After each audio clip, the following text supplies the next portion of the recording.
Olá, amigos, Design Educacional, aula 8. Bem, reforço aqui o convite para que você se inscreva neste canal, inscreva-se aqui, me acompanhe, dê uma devolutiva, curta o vídeo, comente. A sua participação é muito importante neste processo. Então, dando uma continuidade, na última aula nós falamos do que é inovação. Então, inovar, eu disse que é controlar o instinto, ou seja, fazer uma reflexão sobre as possibilidades que existem e quais podem ser consideradas.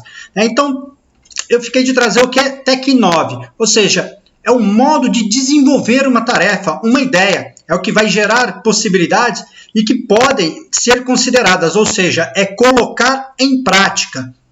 Então, dentro dessa inovação tecnológica, existe aí uma combinação de necessidades de quem utiliza, né, e dos recursos tecnológicos que são os necessários para dar a resposta.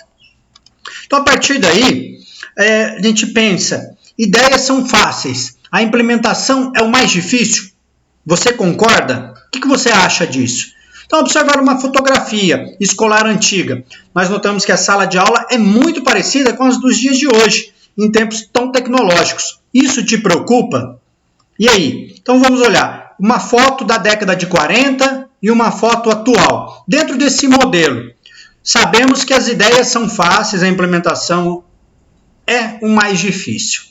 Bem, então, quando você observa essa fotografia, você enxerga que tudo isso é muito parecido, né? Em tempos tão tecnológicos, isso te preocupa? Pense nisso, porque hoje nós falamos aqui, nós estamos trabalhando com videoaulas, né? Com processos de ensino à distância, porém muitos de vocês serão formados na área de ensino de matemática, letras, ou seja, nas licenciaturas de um modo geral, estarão em sala de aula. E aí, este processo te preocupa? Então, essa pergunta que não quer calar. O que a educação tem a ver com a tecnologia? O docente versus tecnologia. Então, a área da educação é preciso dominar esse potencial. Né? Na área da educação, esse potencial educativo das tecnologias. É necessário colocar, né, a serviço do desenvolvimento.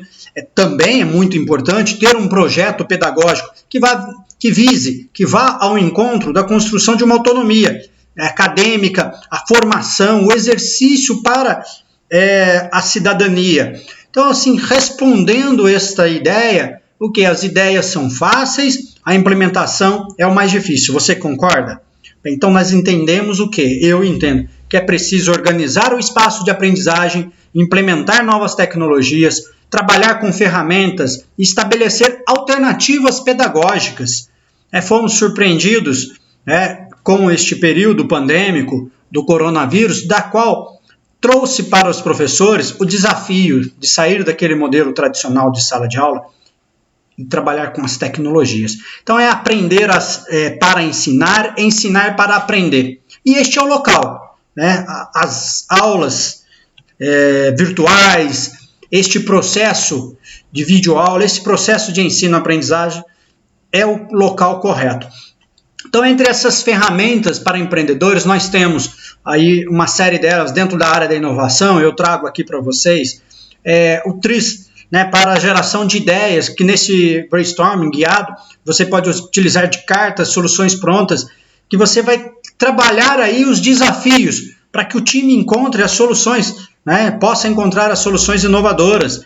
Por exemplo, o diagnóstico também da inovação para pequenas e médias empresas, que também é muito adaptável ao conceito sala de aula, ao processo de empreender, e foi elaborado pela 3M, que é uma ferramenta que oferece aí perguntas, né, 20 perguntas para você analisar a visão dos colaboradores. Então você consegue trabalhar com o professorado, ou seja, trabalhar com os professores, com os alunos, trabalhar o grau de inovação dentro da educação, dentro da sua escola, né, trabalhando aí objetivos, estabelecer um plano de ação.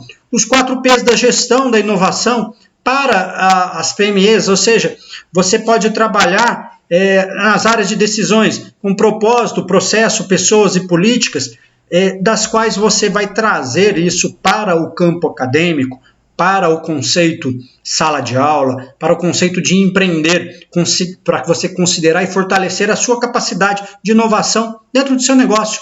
seja isso na vida profissional ou agora acadêmica. O Scamper, que é uma técnica de geração de ideias, que vai facilitar a geração de ideias, que você vai poder utilizar de ferramenta para criar novas versões de um produto. Você vai incentivar a inovação, vai ser guiado pelas sessões de brainstorming. E aí o ensino superior, nós sabemos que ele vive atualmente duas crises. A primeira é a sala de aula vazia, ou os alunos presentes, mas com atenção em outras coisas.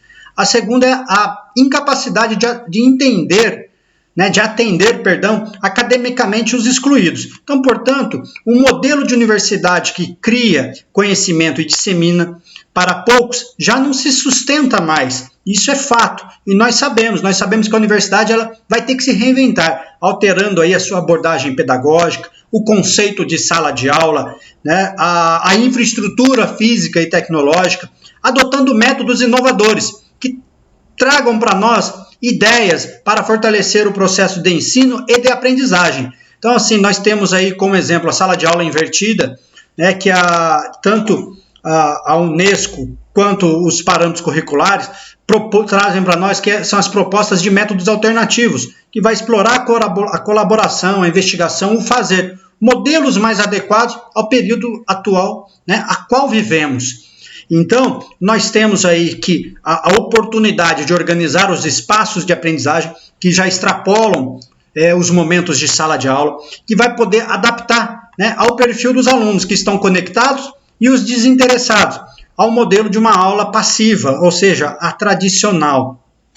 Então, isso ocorre pelo fato do aluno hoje ter um perfil de estar sempre conectado, ou seja, todos estão aí com o computador ou com o celular, sempre estão aí interagindo. Então, nós vamos trabalhar as experiências de interação, os dispositivos eletrônicos como tablets, notebooks, os smartphones, enfim, entre outras metodologias. Então, nós temos a oportunidade de trabalhar a inversão completa do modelo de ensino, que o Gen da Educação traz esse modelo para nós, numa modalidade e-learning, ou seja, uma aprendizagem eletrônica, no qual o conteúdo, as instruções são estudadas online, antes da aula. Então, o professor ele tem a oportunidade de disponibilizar o conteúdo, da qual depois venha a trabalhar esse conteúdo já estudado, realizando atividades práticas, com a resolução dos problemas, de projetos, discussões, laboratórios e tantos outros.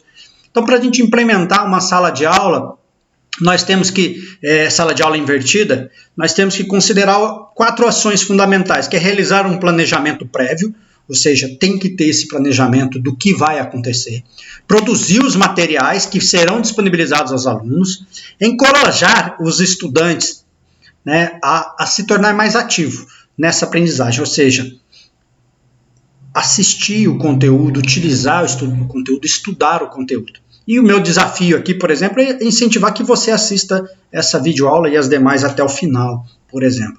Então, você precisa depois encorajar o docente. O professor tem que estar engajado, Você precisa engajar esse docente para que ele atue como transmissor do conhecimento antes da aula, como tutor, como orientador nesses momentos de aula e como avaliador ou orientador após a aula. Então, nós temos aí a possibilidade de implementar a sala de aula invertida de 2 a 7 dias antes da aula, com uma preparação de conteúdo, a disseminação dos conteúdos, o acesso dos alunos ao conteúdo, depois o preparo da aula, a avaliação dessas postagens feitas pelos alunos. Por isso aqui eu sempre peço para que você comente este vídeo.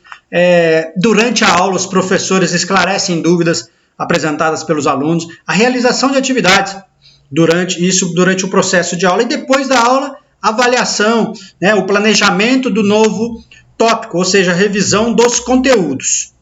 Joia? Essa é a proposta da sala de aula invertida. Então, para essa videoaula nós paramos por aqui, nós vamos seguir com este conteúdo e outros mais no próximo encontro. Não se esqueça, inscreva-se neste canal, dê a sua devolutiva, é muito importante para mim. Um forte abraço e até logo.